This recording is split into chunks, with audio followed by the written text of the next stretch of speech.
So Chris walked through how he built this skill. Essentially, it was a large number of prompts in an open chat that, hey, I want you to pull these specific Maxio reports. That's where skill.md, that's where all these specifics live. So you can see the execution flow, the critical data to follow.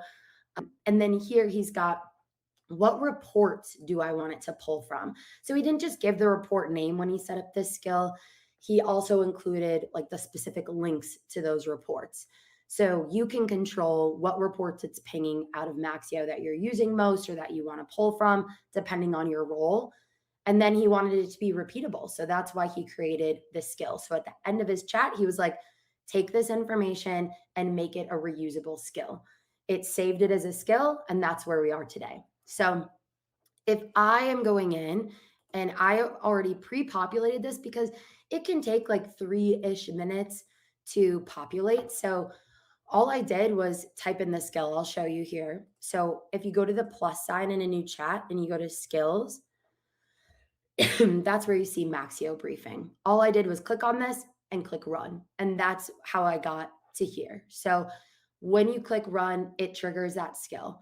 It did ask me a pop-up question. Which of those roles am I in? And I selected the CRO performance. That's it. It took me about 90 seconds to enter in this information, not even.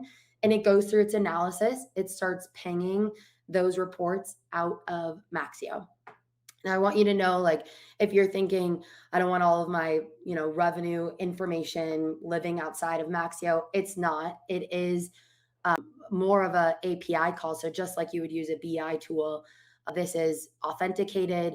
If I have certain role permissions, that's going to be shown here. I'm not going to be able to access information that I can't already access inside of Maxio.